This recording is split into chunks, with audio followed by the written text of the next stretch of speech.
So this is an exponential function that has been set equal to 12, and we need to solve for this exponent. When you're solving for exponents, most likely you need to use logarithms.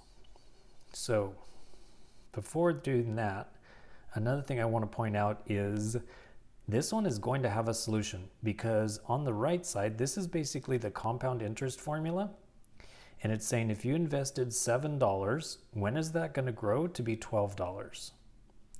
That is going to have a solution. So I'm going to go ahead and do the math first and then check for the answer, check my answer with the graphing calculator later. Well, the first thing to do is this is the base and this is the exponent, and I want to isolate those. So the first thing I'll do is divide by 7. So divide by 7 and divide by 7. So I'm going to have 12 divided by 7 equals, and then these 7's cancel. So there's going to be 1 plus 0.05 divided by 6, and then the whole thing is raised to 6x. The next thing to do is use logarithm. The easiest, fastest, best way is just take natural log of both sides. You could use log base 17 if for some reason you really like the number 17. In the end, you'll end up with the same answer, but you're going to have to do more work. With using natural log, it saves some work. So for the left side, I'm just going to leave it as natural log of 12 divided by 7. And then the next thing is this exponent, you could take that and put it in front of the logarithm. So the 6x goes in front of the logarithm, 1 plus 0.05, which is divided by 6, and all of that's in the parentheses. You know what? My 6 is a little bit sloppy. It looks like an 8. Let me fix that. There we go. Okay, the next thing to do is to solve for x is just divide both sides by everything that has numbers on the right side. So divide out the 6, also divide by the natural log of 1 plus the 0.05 being divided by 6.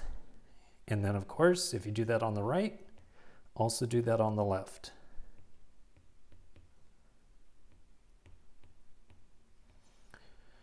Oops, that parenthesis is too small. And then the 6's will cancel, the natural log is going to cancel. So the only thing left on the left or the right side is x. And then on the left side, I do need to use a calculator. So that's going to be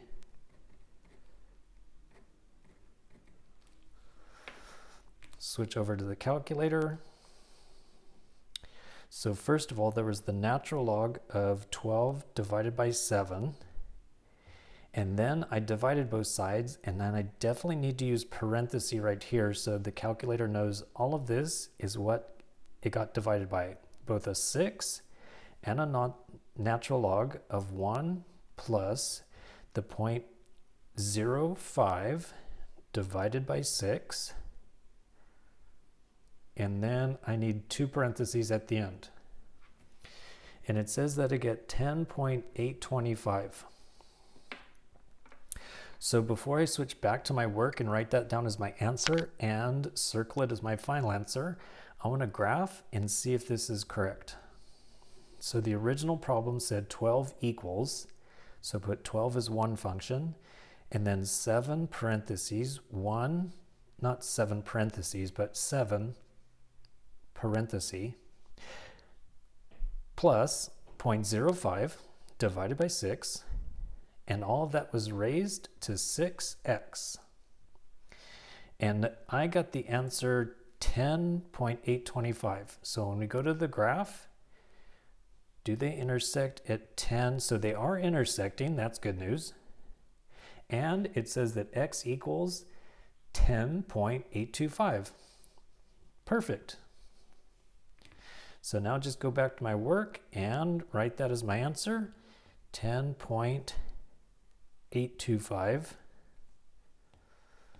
And then I was just wondering, are there any units? No, it's not a word problem, so it's just a number.